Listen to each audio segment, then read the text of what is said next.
사실 지금 이 재직 세미나로 간단하게 약식으로 하고는 있긴 한데 이게 한 강의마다 원래는 1시간 이상씩 해야 되는 건데 그래서 좀 여쭤보고 어떤 생각을 갖고 있는지 그런 것도 좀 여쭤보고 하고 왔다 갔다 커뮤니케이션 주고받고 하면서 해야 되는 그런 강의이긴 한데 지금 한 25분, 30분 안에 짧게 마치려고 하기 때문에 일단은 제가 일방적으로 쭉쭉 나갈 겁니다.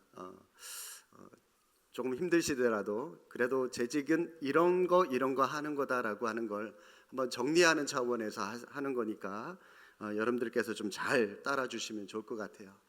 많이 피곤해 보이시는데 우리 기지개 한번 켜볼게요. 좀 잠을 조금 졸음을 떨쳐버리고 하나님의 말씀에 집중하기 위해서 좀 움직이는 거니까 우리 하나님도 이해해 주시겠죠, 그죠? 네. 한번 최대한 여러분 몸을 좀 앉은 자리에서 움직이셔서 잠을 좀 떨쳐버리십시오. 네. 정 졸린다 싶으면 맨 뒤에 가서 서서 예배 드리셔도 됩니다. 제가 학창 시절 때 제일 많이 했던 그런 예배 방법인데 그러셔도 돼요. 네. 자, 오늘 빌립보서 2장의 말씀을 우리가 봤는데요. 사실 사도 바울은 효과적으로 복음을 전하기 위해서 혼자 독단적으로 복음을 전한 것이 아니라 주변에 많은 동역자들이 있었거든요. 그 동역자들을 같이 존중하면서 함께 협력하면서 합력하여 선을 이루시는 하나님, 합력하면서 함께 복음 사역을 감당했던 그런 바울의 모습인데 그게 오늘 본문에 자세하게 기록되어져 있습니다. 자, 1번 질문 한번 바로 들어가 볼까요? 본문은 사도 바울이 빌립보 교회를 돕기 위해 자신의 동력자인 디모데와 에바브로디도를 파송하려는 내용입니다. 사도 바울은 영적인 아들이자 제자인 디모데를 빌립보 교인들에게 어떻게 소개하고 있습니까? 22절 말씀 참고해 보십시오. 자, 중간에 보시면 자식이 아버지에게 함같이라고 말씀을 하고 있죠. 한마디로 지금 이 디모데는 바울의 입장에서는 영적 자식과 같은 그런 존재다. 그리고 바울은 디모데에게 영적 아버지와 같은 그런 모습이다라고 하는 것을 말씀하고 있고요. 동시에 후반부에 보니까 나와 함께 복음을 위하여 수고하고 있는 사람. 그래서 요거를 요 두 개의 구를 합쳐가지고 하나로 만들면 이렇게 답을 할 수 있을 것 같습니다. 나와 함께 복음을 위하여 수고한 나의 영적인 아들이다. 그렇게 보시면 좋을 것 같아요. 자, 이것을 통해서 볼 때 주의 일꾼들은 결국 무엇을 위해서 수고하는 자가 되어야 되는 것일까요? 디모데가 보니까 복음을 위하여 수고하는 영적 아들이라고 소개하고 있지 않습니까? 마찬가지로 데살로니가전서 2장 9절에 보니까 하나님의 복음이라고 하는 말씀이 나오는데 요거를 같이 퉁쳐버리면 한마디로 동력자들, 일꾼들은 주님의 일꾼들은 복음을 위해서 일을 하는 사람들, 수고하는 사람들, 그런 사람들이 하나님의 일꾼이다라고 할 수가 있는 것입니다. 그리고 여러분, 사도 바울의 동력자로 디모데만 있었던 것이 아니라 2번 질문해 보십시오. 사도 바울은 에바브로디도라고 하는 그런 동력자도 있는데 그를 소개하고 있는데 바울이 소개한 에바브로디도는 어떤 성품을 가진 사람입니까? 26절을 참고해 보십시오. 자, 이 사람 어떤 사람이죠? 그가 너희 무리를 간절히 사모하고 있는 사람이다. 한마디로 너희 무리가 누구죠? 성도들이겠죠. 성도들을 사랑하고 있는 사람들. 여러분들 우리 수원 제2교회 믿음의 동력자들 성도들 사랑하십니까? 네. 너무 당연한 거라서 왜 그런 뻘쭘한 질문을 하십니까? 어색하게 그런 반응을 하시는 것 같은데 사랑하셔야 되고요. 뿐만 아니라 하반절에 보니까 자기가 병든 것을 너희가 들은 줄 알고 심히 걱정한지라. 지금 사도 바울이 이 로마의 감옥에 갇혀 있는데 이 빌립보 교회 성도들이 그 바울을 돕기 위해서 헌금을 했어요. 일종의 이제 영치금을 자기들끼리 모아서 그걸 전달을 해줘야 되는데 이 빌립보에서 로마까지 자그마치 거리가 1300km입니다. 굉장히 멉니다. 그런데 지형도 아주 험해요. 그래서 그 먼 거리를 가려면 뭐 영치금이 얼마 될지 모르겠지만 그 돈을 전달하기 위해서 가는데 자그마치 한 달 넘게 걸립니다. 뭐 차가 있습니까? 뭐가 있습니까? 걸어서 가야죠. 에바브라 디도라고 하는 사람이 그 일을 자원해서 내가 그럼 거기 가서 전달해 주겠습니다. 그렇게 자원을 했는데 문제는 로마로 향하여 가는 그 길 가운데 치명적인 병에 걸렸습니다. 여러분 27절 말씀 한번 보실까요? 그가 병들어 죽게 되었다라고 말씀하죠. 한마디로 이 에바브로 디도는 생사의 기로에 서 있을 만큼 죽을 병에 걸렸었어요. 뭐 무슨 질병인지는 모릅니다. 하지만 계속 보면은 27절 하나님이 그를 긍휼히 여기셨다. 하나님께서 그를 살려주셨습니다. 죽을 병에 걸렸는데 하나님께서 살려주셨어요. 그런데 문제는요, 자기가 이렇게 병이 들었다라고 하는 것을 이 빌립보 교회 성도들이 듣고 염려할까봐, 근심할까봐 오히려 자기는 걱정이 된다라고 하는 겁니다. 남을 배려할 줄 아는 일꾼이었다라고 하는 것을 우리가 확인할 수 있는 그런 대목이죠. 자기보다 교회를 먼저 사랑하고 자기보다 교회를 먼저 생각할 줄 아는 그런 일꾼. 저는 우리 수원 제2교회 모든 동력자들, 모든 재직들이 이처럼 디모데처럼 그리고 에바브로 디도처럼 하나님의 복음을 위해서 또 교회를 사랑하고 성도들을 사랑하는 이런 동일한 일꾼들이 다 되시기를 주님의 이름으로 축복합니다. 3번 질문 보겠습니다. 사도 바울은 빌립보 교인들에게 자신의 동력자인 에바브로 디도를 어떻게 대하라고 말씀하고 있습니까? 29절에 이러므로 너희가 주 안에서 모든 기쁨으로 그를 영접해라. 또 있죠? 존귀하게 여겨라. 네, 기쁘게 그를 영접하고 존귀하게 대해라. 자, 그러면 여러분 4번 보십시오. 사도 바울이 에바브로 디도에 대해서 이토록 큰 사랑과 애착을 갖게 된 이유 무엇일까요? 결국 여러분 참된 동력자의 모습은 어떠해야 된다고 말씀을 하고 있는 것입니까? 네, 그리스도를 위해서 복음을 아끼지 않았기 때문에 이 바울이 더 많이 애착을 갖게 되었던 것을 우리가 보고 있고요. 복음을 위해서 모든 것을 희생할 줄 아는, 심지어 자기의 생명, 죽을 병에 걸렸다니까요. 그것도 전혀 개의치 않고 자신의 임무를, 이 영치금을, 이 헌금을 바울에게 잘 전달해주는 그런 일을 최선을 다해서 감당할 수 있었던 것을 우리가 볼 수가 있습니다. 이처럼 복음을 위해서 모든 것을 희생할 줄 아는 일꾼, 이런 동력자의 모습이 재직인 우리에게도 필요하다라고 하는 것을 우리가 확인할 수 있는 것 같습니다. 자, 뒷장으로 넘기셔서요, 재직의 교회 봉사에 대해서 보시게 되면 재직은 이중적으로 교회를 활동하는 사람입니다. 지문 한번 계속해서 보시겠습니다. 모든 재직은 교회를 세우기 위해 부르신 청직이요 사역자입니다. 교회 안에 재직의 역할은 이중적인 성격을 띠고 있습니다. 즉 재직은 하나님께 나아오는 예배자면서 동시에 교회를 위해서 봉사하고 일하는 사역자. 자, 여러분 예배자의 동그라미 한번 쳐보시고요, 사역자의 한번 동그라미 쳐보시고요. 자, 그러므로 재직은 영과 진리로 하나님을 예배하는 일에 최선을 다해야 함과 동시에 죽도록 충성하는 일에도 누구보다 앞장서야 하는 것입니다.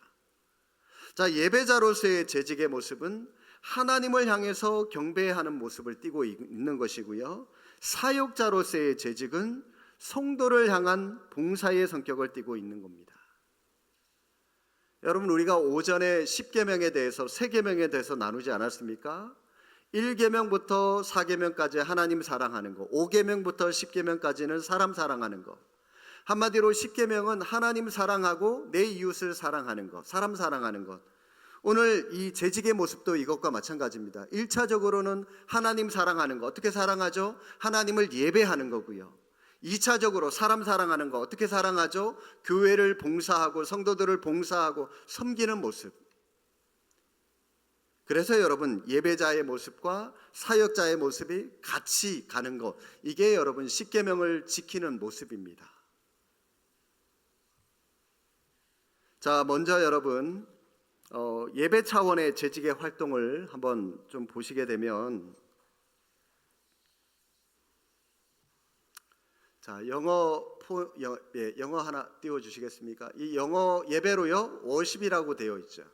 워스, 같이라고 하는 말과 ship, 신분이라고 하는 말이 같이 합성어로 되어 있는 게 저 워십입니다.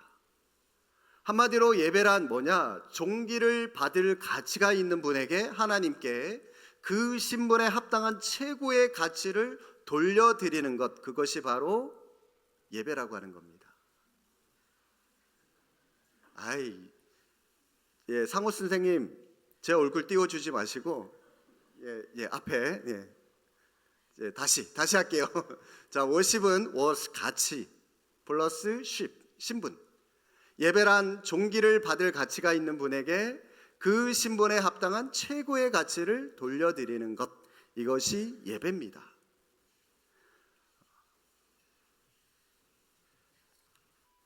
자, 주일 성수 첫 번째는요, 뭐니 해도요, 이제 제 얼굴 띄워주셔도 돼요.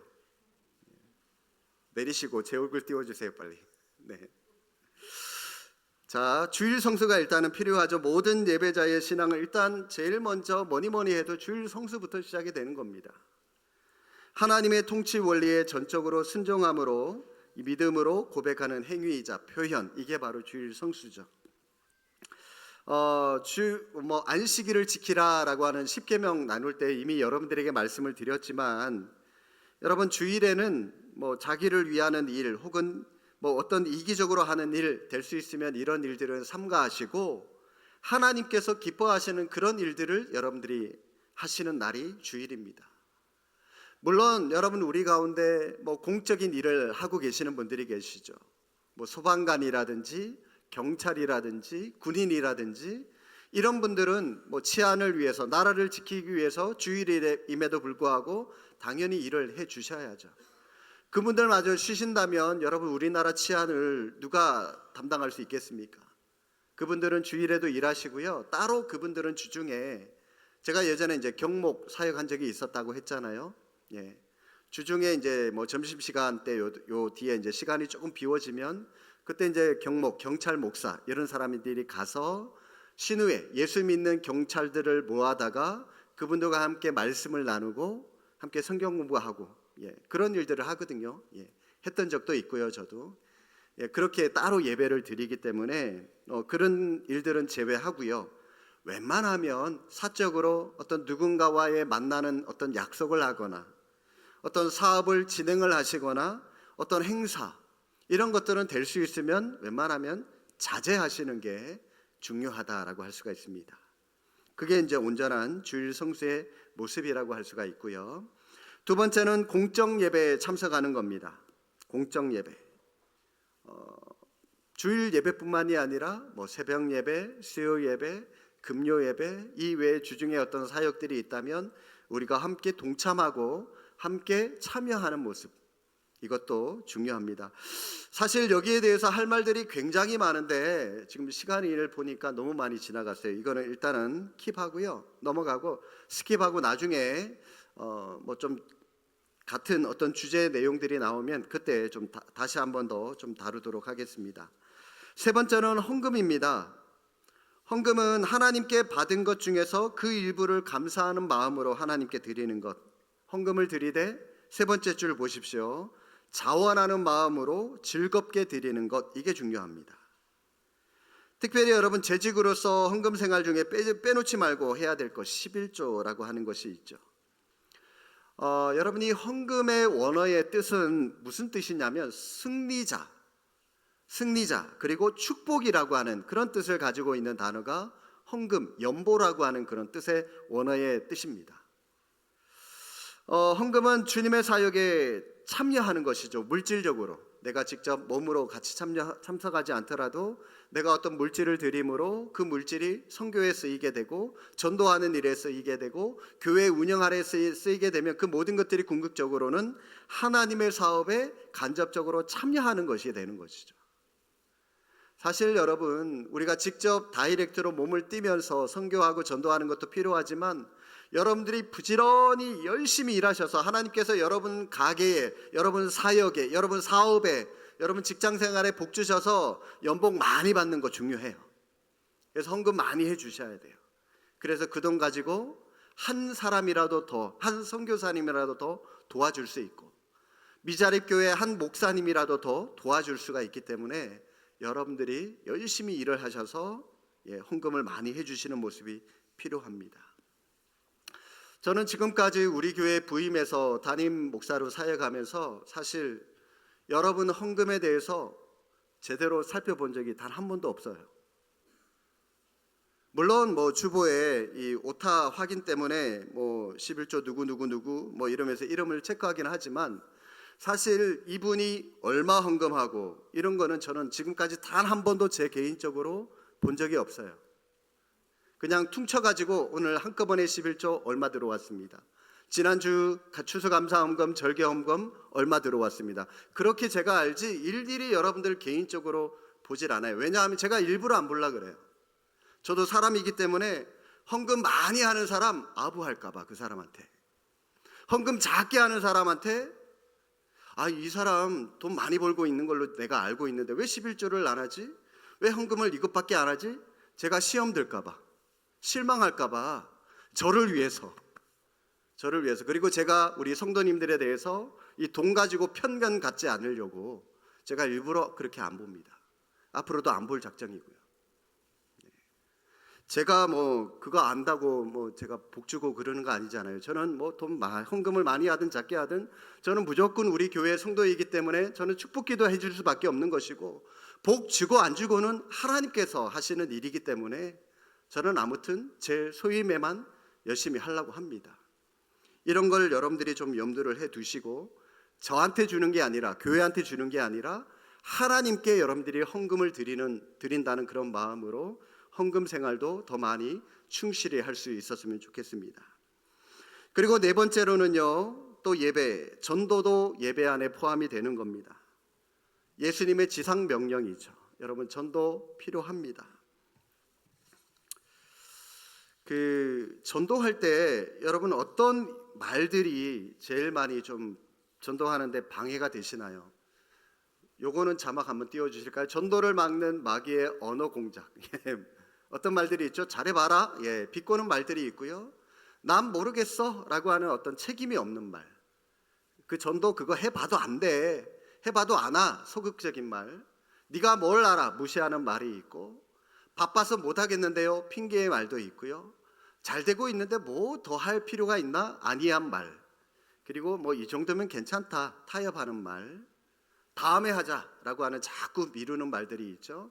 해보나 마나야 라고 하는 시작도 하기도 전에 포기하는 말. 이제 그만둬라고 하는 이 전도를 하고자 하는 사람의 의지를 꺾는 말들. 자, 여러분 저 10가지의 말들이 있는데, 자, 전 단계 10가지의 말들 가운데 여러분들은 어떤 말들 때문에 전도하는데 굉장히 많이 좀 망설여지십니까? 해보나 마나야 라고 하는 말들 아마 그럴 거예요. 내 남편 교회 가자 해봐도 반응이 없는데, 내 아들 딸 예수 한번 믿어보자 하는데 반응이 없는데, 이건 해야 되나 말아야 되나, 해보나 마나 똑같겠지? 아마 여러분 이 포기를 미리부터 우리가 하고 있지 않습니까? 그런데 여러분, 남편을 향한, 자식을 향한 기도, 하나님께로 돌아오게 해달라는 그 기도, 하나님이 원하시는 기도일까요? 아닐까요? 당연히 원하는 기도시겠죠. 그러면 우리가 그 기도하면 하나님께서 들어주실까요? 안 들어주실까요? 언젠가는 들어주시겠죠. 일주일 뒤에 들어주시든 10년 뒤에 들어주시든 20년 뒤에 들어주시든 그거는 몰라요. 그러나 언젠가는 들어주시겠죠. 왜요? 그 영혼들이 하나님 앞으로 돌아오는 것이 내 마음이기도 하지만 하나님이 누구보다도 우리보다도 더 원하시는 하나님의 뜻이니까 우리가 기도를 포기하지 않는 이상 하나님께서 들어주십니다. 문제는 내가 기도하지 않고 포기하는 것이 문제라는 것이죠. 그 다음 장 띄워주십시오. 한번 읽어보실까요? 믿음이 없으면 믿음을 얻기 위해 전도하고 믿음이 있으면 그 믿음으로 전도하라. 존 웨슬리의 말입니다. 여러분 기억하십시오. 지난번에도 한번 말씀드렸듯이 여러분 전도 현장은 영적 전투의 최전방이에요. 사탄이가 제일 많이 방해하고 사탄이 제일 많이 시험 들게 하는 현장이 전도입니다. 믿음이 없어서 저 전도 못 하겠는데요. 그러면 여러분 저거 믿음 얻기 위해서 사탄하고 한번 붙어보세요. 믿음이 생길 수밖에 없거든요. 그리고 믿음 있는 사람은 그 믿음 가지고 전도하시면 되는 거고요. 그러면 하나님께서 더 강한 믿음을 허락해 주시는 겁니다. 여러분 한 사람이 만약에 우리 가운데 한 명씩 매년 1년에 딱 한 명씩만 여러분들이 전도한다면 어떤 일이 일어나는지 아십니까? 만약 여러분 우리 가운데 50명이 있다면 자 50명으로 시작합시다.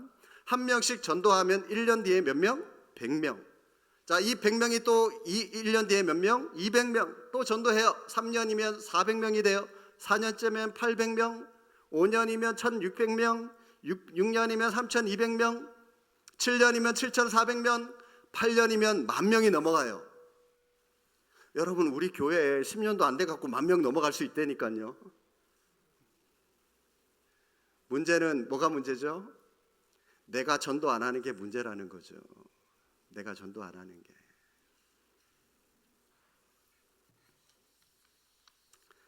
뒷장으로 넘길까요? 자, 예배위원 사역 차원에서 재직 활동인데요. 예배위원 우리가 뭐 안내위원, 새가족부 위원, 주차봉사위원, 또 찬양위원, 뭐 여러 가지 방송실 뭐 이런 식으로 우리가 많이들 준비하고 해서 예배를 인도를 하는데 여러분 우리가 그 각 분야에 더 이 실력을 쌓기 위해서 우리 찬양대는 찬양대로 집에 돌아가셔서 계속 노래 연습 많이 하세요. 우리 교회 안에 노래 잘 부르는 사람 있으면 그 사람 커피 사줘가면서 노래 좀 가르쳐 달라고 그렇게 하세요. 노래 좀 많이 배우시고 또 우리 새가족위원회에서 일하시는 분들은 새가족들은 요즘 이제 점점 우리 교회에 많이 오는데 한번 고민해 보십시오. 새가족들에게 어떤 선물을 주면 좀 감동을 받을까? 남들 다른 교회에 똑같은 획일화된 그런 선물, 단순한 그런 선물 말고요. 정성이 가득한 그런 선물 주면 이왕이면 여러분 이 교회 저 교회 이렇게 둘러볼 텐데 우리 교회 선물 보고 그래도 좀 더 마음에 감동이 되어서 좀 더 우리 교회 오는데 마음이 좀 더 열리지 않겠습니까? 그런 고민들도 한번 해보시고 많은 고민들이 필요합니다. 그냥 단순히 시간 때우는 게 아니라 우리가 더 적극적으로 예배위원회 모습으로 우리가 그 자리를 섬기고 애써야 하는 모습이 필요하다라고 하는 것이고요. 자, 교육 두 번째 교육. 소그룹 모임 인도 우리 선장님들도 마찬가지고 주일학교 교사들 또 성경 공부 진행하시는 분들 이런 분들 교육에 관련된 재직 봉사하시는 분들 더 많아져야 됩니다. 우리 교회 안에 예비 순장감이 더 많아져야 되고 주일학교 교사하실 분들이 더 많아져야 되고 그렇게 돼야 되는데 돼야 됩니다. 다른 말 안 하겠습니다. 자, 그리고 세 번째는요, 신방입니다. 여러분, 이 신방이라고 하는 것이 저나 우리 교역자들만의 일이 아니라 일단 여러분 우리 교회 안에 세워진 중직이라면 또 재직이라면 같이 함께 할 수 있는 것도 이 신방입니다. 신방은요, 하나님의 일입니다. 성도를 찾아가서 돌보고 성도와 교제하고 그리스도의 사랑 교제 나누는 건데 여러분 이 신방이라고 하는 것은 하나님을 대신해서 내가 성도를 찾아가는 겁니다. 그래서 하나님의 말씀으로 그 사람을 권면하고 위로하고 그의 신앙생활을 신앙성장을 돕는 일 굉장히 중요하죠. 신방 여러분 보십시오. 하나님이 언제 사람들을 찾아오셨죠? 제일 먼저 아담과 하와가 타락했을 때 하나님께서 곧장 죄 짓자마자 그 죄의 현장 가운데 찾아가지 않으셨습니까? 신방이죠. 하나님께서 노아를 찾아가셨고 아브라함을 찾아가셨고 사라를 찾아가셨고 수많은 성경의 위인들이 하나님께서 찾아가셨어요. 다 신방하신 겁니다. 하나님만 하신 겁니까? 우리 예수님도 보십시오. 하늘의 영광 버리고 성육신하셔서 우리를 찾아오셨어요. 신방하셨어요. 뿐만 아니라 예수님도 3년 동안 공생애 생활을 하시면서 베드로를 찾아가시고, 베드로 그 장모의 집을 찾아가시고, 삭개오의 집을 찾아가시고, 죄인들의 집을 찾아가시고, 그렇죠? 많은 사람들을 우리 또 예수님도 찾아가셨거든요. 말씀으로 권면하고 세워주셨거든요. 우리 재직들도 그런 모습이 필요합니다. 이처럼 여러분 예배위원의 모습, 교육, 또 신방하는 모습들, 이런 모습들로 우리가 주님의 교회를 섬겨 나갈 수 있었으면 좋겠습니다. 함께 기도하겠습니다.